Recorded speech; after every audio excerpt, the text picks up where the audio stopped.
Hi friends, ரொம்ப ட்ரெண்டிங்காக இருக்கக்கூடிய ஏபிசி மால்ட். எங்கே பார்த்தாலும் ஏபிசி மால்ட்டு தான், எந்த ஷாப் போனாலும் ஏபிசி மால்ட்டு தான். அதை எப்படி வீட்டிலே பண்ணலாம் அப்படிங்கிறத வீடியோவில் பார்க்க போகிறோம். கேரட், ஆப்பிள், பீட்ரூட் இதுதான் அதோட மெயின் இன்க்ரீடியன்ட்ஸ். இது வந்து நான் எல்லாமே ஆஃப் கேஜி எடுத்திருக்கேன். தோலெல்லாம் ரிமூவ் பண்ணிவிட்டு இதை நல்லா சீச்சு எடுத்துக்கலாம். நீங்கள் சின்ன சின்ன பீசஸாக கட் பண்ணி கூட எடுத்துக்கலாம். ஏன்னா நம்ம எல்லாத்தையுமே அரைக்க தான் போகிறோம். ஸோ இது எல்லாத்தையும் ஃபஸ்ட்டு நான் சீச்சு எடுத்துக்கிட்டேன். இது எல்லாத்தையும் மிக்ஸி ஜாரில் சேர்த்து நீங்கள் நல்லா நைஸாக அரைச்சிக்கலாம். ஃப்ளேவருக்கு நம்ம என்ன வேணாலும் சேர்த்துக்கலாம். இன்றைக்கி நான் நிலக்கடலை, முந்திரி, அதோட சுக்கு சேர்த்துருக்கேன். நீங்கள் வந்து பாதாம் சேர்க்கறதுனாலும் சேர்க்கலாம், ஏலக்காய் என்ன வேணாலும் நீங்கள் சேர்த்துக்கலாம். ஸோ எல்லாமே நமக்கு ரொம்ப ஹெல்த்தியானது தான். நார்மலாகவே இது மட்டுமே நமக்கு ஹெல்த்தி தான். இப்போ மிக்சியில் நம்ம எடுத்துருக்க எல்லாத்தையும் நீங்கள் தனித்தனியாக கூட அரைச்சிக்கலாம். அதாவது நீங்கள் எடுத்துருக்க குவான்டிட்டியை பொறுத்து இருக்குது. ஸோ எல்லாத்தையும் அரைச்ச கலவை எல்லாத்தையும் சேர்த்துட்டேன். அதோடு அந்த நிலக்கடலை மிக்சிங்கையும் சேர்த்து ஒரு அகலமான கடாயில் எல்லாத்தையும் கொட்டி நல்லா கிளறுங்க. இது எல்லாமே குக்காகி ஒரு நல்ல கலர் வந்ததுக்கப்புறமா நம்ம நாட்டு சக்கரை சேர்க்க போகிறோம். ஸோ 1.5 கிலோ ஃப்ரூட்ஸுக்கு நான் 1.5 கிலோ நாட்டு சக்கரை சேர்த்துருக்கேன். நீங்கள் 2 கிலோ சேர்த்தா கூட ஸ்வீட்டு கரெக்டாக இருக்கும்.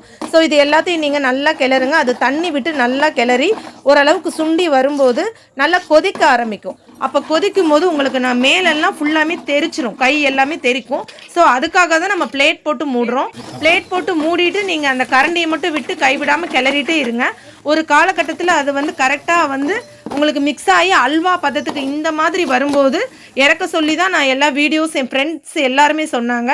பட் அந்த மாதிரி பண்ணி அவங்க சொன்னாங்க ஃபேன் காற்றுலேயே நீங்கள் ஆற விடுங்கன்னு சொல்லி. பட் அவங்க சொன்னதை நான் ஃபாலோ பண்ணும்போது ஃபேன் காற்றுல அது ஆறவே இல்லை. ஒரு நாள் ஃபுல்லாக நான் கிளறிட்டே இருந்தேன். மறுபடியும் அடுப்பில் வச்சு மறுபடியும் நான் கிளற ஆரம்பித்தேன். அந்த தண்ணி பதம் எல்லாமே நல்லா வற்றி ரொம்ப ட்ரையான மாதிரி வந்துடும். கரண்டி வந்து உங்களுக்கு கிளறவே முடியாது. அந்த அளவுக்கு வந்ததுக்கு அப்புறமும் கைவிடாமல் நல்லா நீங்கள் கிளறணும். நல்லா அகலமாக அந்த பாத்திரத்துலேயே விரித்து வச்சு காற்றுலேயே நீங்கள் கிளறணும். பட் அது வந்து சரியாகவே வரலை.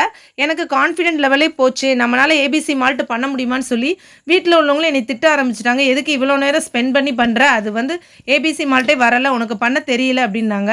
நானும் ரொம்ப அப்செட் ஆகி கிளறிட்டே தான் இருந்தேன். ஏதாவது ஒன்று பண்ணணும்னு சொல்லி 2வது நாள் ஆச்சு.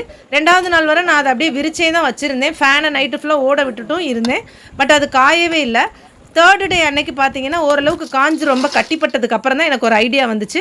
கொண்டு போய் அன்னைக்கு வெயிலில் சண்டே, அதனால் காலையிலே வெயிலில் வச்சுட்டேன். ஸோ ஈவினிங் 4 o'clock வரை வெயிலில் வச்சதுக்கப்புறம் எடுக்கும்போது நல்லா காஞ்சு ஈரப்பதமே இல்லாமல் செம்மண் மாதிரி நல்லா உருண்டு நல்லா வந்துருச்சு. அதுக்கப்புறம் தான் எனக்கே ஒரு ஐடியா வந்துச்சு. ஸோ இது எல்லாத்தையும் அடுத்து மிக்ஸி ஜாரில் கொட்டி கொஞ்சம் கொஞ்சமாக அரைச்சேன்.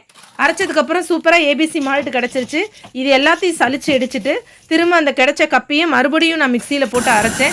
சூப்பரான ஏபிசி மால்ட் என்னாலே ரெடி பண்ண முடியும்னு ஒரு கான்ஃபிடென்ட் வந்துச்சு. ஃபஸ்ட்டு டைம் பண்ணும்போது ஏபிசி மால்ட் சூப்பராக கிடச்சிச்சு. டேஸ்ட்டும் ரொம்ப நல்லா இருந்துச்சு. ஸோ ட்ரை பண்ணணும்னு நினைக்கிறவங்க கண்டிப்பாக ட்ரை பண்ணுங்கள். ஃபஸ்ட்டு வந்து கொஞ்சம் கஷ்டமாக தான் இருக்கும். நீங்கள் முயற்சி செஞ்சு கண்டிப்பாக நீங்கள் ஏபிசி மால்ட்டை பண்ணலாம். நம்ம சேனலுக்கு சப்போர்ட் பண்ணுங்கள். தேங்க்ஸ்.